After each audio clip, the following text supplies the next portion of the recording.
Traeger pellet stove, not working.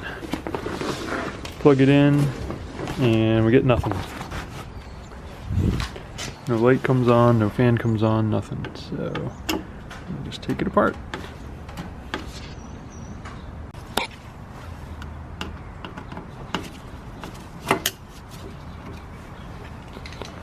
The problem is, all these electronics are open to the elements. So there's bugs in there, dead bugs, all kinds of stuff. Must be some cable tie we're gonna have to snip in there to pull this out. We'll see. Alright, so cut a couple of cable ties in there, we're able to pull this out. And this here is a fuse. So we push it in, turn it, quarter turn counterclockwise. Lo and behold, it is a blown fuse. Of course, it doesn't want to focus. You want it to.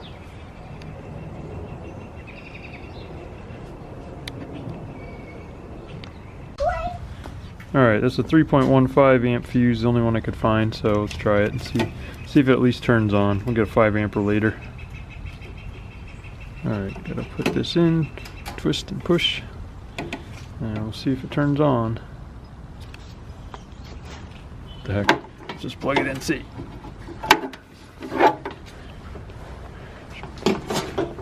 Should probably do this the right way first, but let's just see if we got power.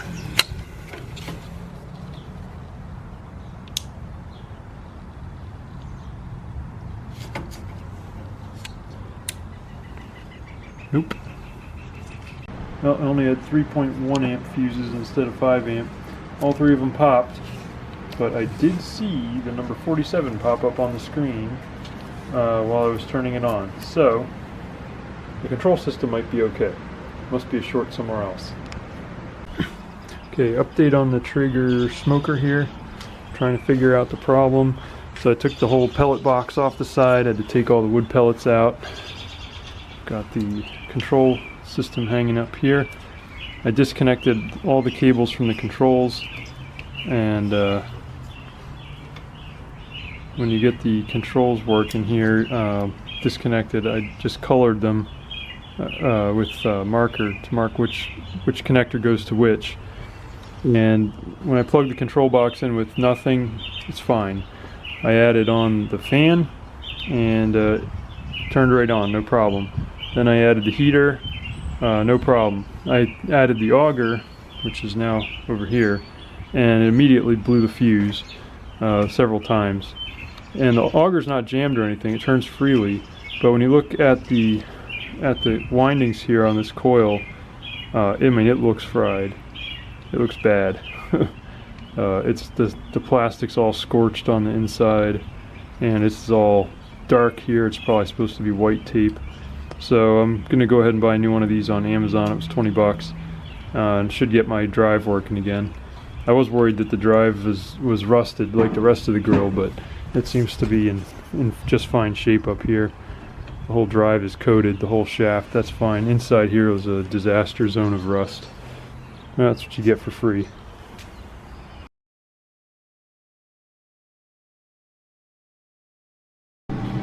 Okay, it is running now. I just set it on smoke, and it's saying 62 degrees there. The auger's driving. It's pushing out some old pellets and some new stuff there. It's trying to ignite it, that's good. Slowly getting going there. So we'll just see what happens.